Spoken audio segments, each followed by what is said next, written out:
Learning pronouns is hard, and learning new names is hard. And you may already know this, but I'm going to tell you why I think that is, what I think the theories are.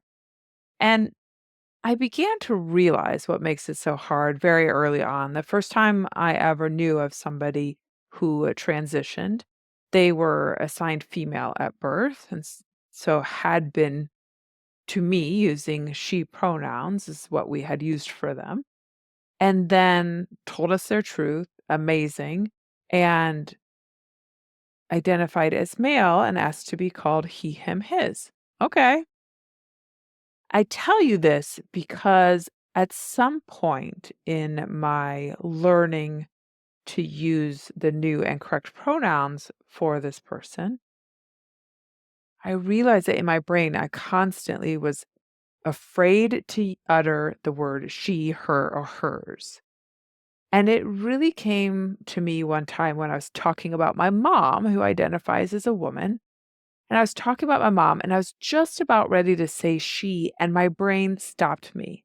Oh, don't say she. Okay, wait a second. This is for my mom. She identifies as a woman.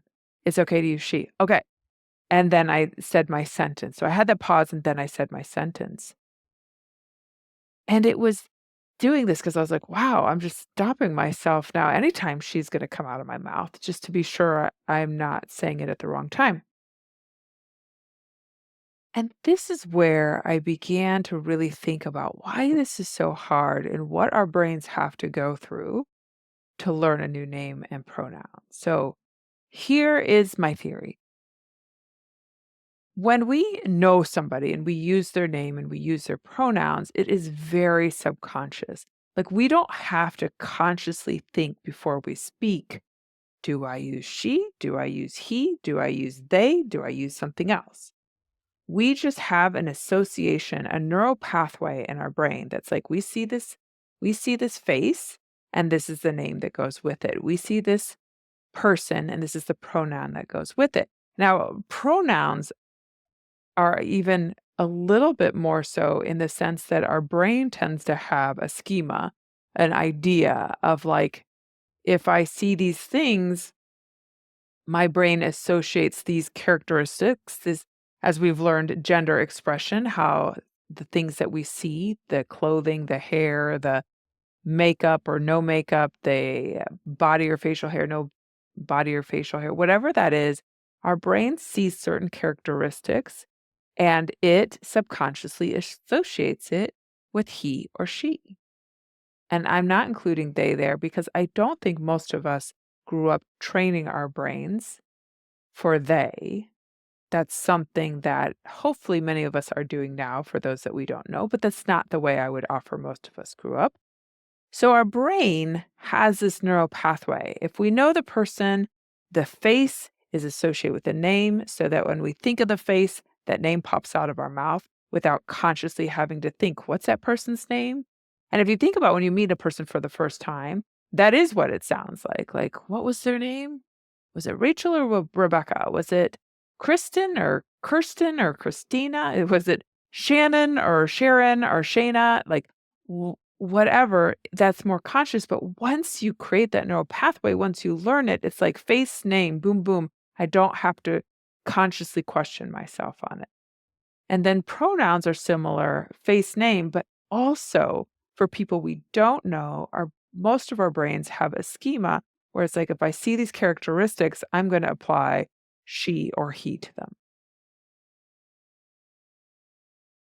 So knowing that that's subconscious and that's link is so if you know someone who transitions, then you have to bring it. You have to disrupt that neural pathway and you have to bring that name and pronoun into your consciousness. You have to slow down your brain and bring it into your consciousness to carefully use the correct name and not go in that neural pathway, that subconscious neural pathway. You have to disrupt it, bring it to consciousness, and choose the correct name to come out of your mouth, the correct pronoun to come out of your mouth. And that's why it feels so hard. That's why it is work. It is more mental exercise to do this than what you would normally do till you speak. And it's totally worth it. It makes sense that you're having to exercise your brain to disrupt a pattern and create a new one. And the more that you can do that, then eventually you will create that new neural pathway. You will look at the face and say the correct name. You will look at the person and use the correct pronoun. But it takes practice, it takes repetition, it takes doing it over and over again until that neural pathway is created. And what I often find when people learn it, I find names tend to be easier than pronouns. Partially because names are so we may know a few people with the same name, but in general, names are fairly unique. So I think that's one reason it makes it easier. And regarding pronouns, like I said, our brain often uses visual cues and the memory of things, like the memory of that person as well, and it's less unique. So, what I find when people are learning that names come first, usually, there's not always and nevers ever in life, in my opinion. Even in my medical background, we often said there are no always and nevers. So, in general, names usually come along first, in general, and then pronouns later. And it often comes first that you will say the name, you may use the incorrect name or pronoun, and you recognize it after it's come out of your mouth. Then the more you practice, you might notice mid-sentence that it just came out of your mouth or it's about to come out of your mouth and you stop yourself. Then you begin to become aware before you say the sentence at all. So again, it's a lot of mental energy because you're bringing those sentences a little bit more into your consciousness to proofread them before they come out of your mouth. So then you start catching yourself before you speak, and then eventually it just becomes natural, like learning anyone else's name, it just comes out. But that takes time and it takes practice. So, one of the things I recommend to do is if you have a picture of a group where this person is in, and I prefer a group than an individual picture of the person whose name and pronouns you are learning. That every day you look at that picture and you go through everyone's name in the picture as quickly as you can. So just like, you know, Joe, Sam, Jane, David, whatever, boom, boom, boom, boom, say it again and again. Every day practice it. Look at the faces of each person and do it. Maybe do it in a different order. Do it forward, do it backwards, start from the middle, go to the end. Whatever it is, do it and the reason I say I want a picture with more than one person is because and pushing your brain to do it a little bit faster each time is because it's a little bit more challenging when you're giving your brain one thing after the next to recall everyone's name. So what the idea is challenging your brain a little bit, but also putting face to name, creating that neural pathway.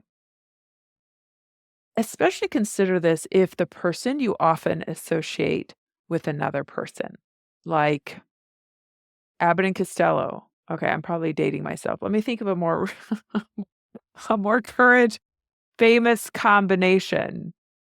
Thelma and Louise. Probably still dating myself. Anyway, you get the idea. Sometimes people's children, they use all their names together. Sometimes siblings. Sometimes marital or partnership. People use those names together, right?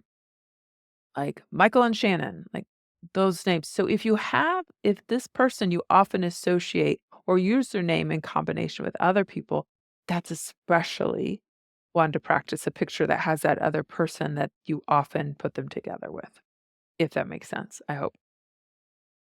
The other tip I have is to have a safe person, a person that you can practice with. And what I want you to do with this safe person that's not going to judge you and not be harmed by your learning is to have that safe person to tell a story to about the person you know who has transitioned. I want you to tell them a story about that person. And the reason is, again, when we tell a story, and everyone's different, but many times we tend to picture the story, picture the person, and we get engrossed in the story itself in less in the person. And we'll use name and we use pronouns and all those things. So it's a great opportunity to tell a story, picture the person while you're telling the story, and have that safe person stop you. If you make a mistake on the name or pronouns, stop you immediately. Oh, you said he, it's they. And then repeat what you just said with the correct pronouns and keep going with your story.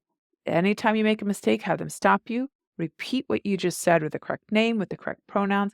Again, what we're trying to do is create that neural pathway. Picture the person and use the correct name. Picture the person and using the correct pronouns and create that neural pathway to help you out. So, those are my tips and tricks. So, if you are struggling to use someone's names and pronouns, have some compassion for yourself. The person you may be getting the incorrect name and pronoun does not need to have that compassion for you, I would offer, but that's a discussion for another time. But you have compassion for yourself. You are not a bad person. This is challenging. It does take work, and the work is worth it. So I hope you take some of those tips and tricks, try them out, and keep working. And know, yes, it takes effort, it takes work as retraining your brain, but once you do, it will become second nature.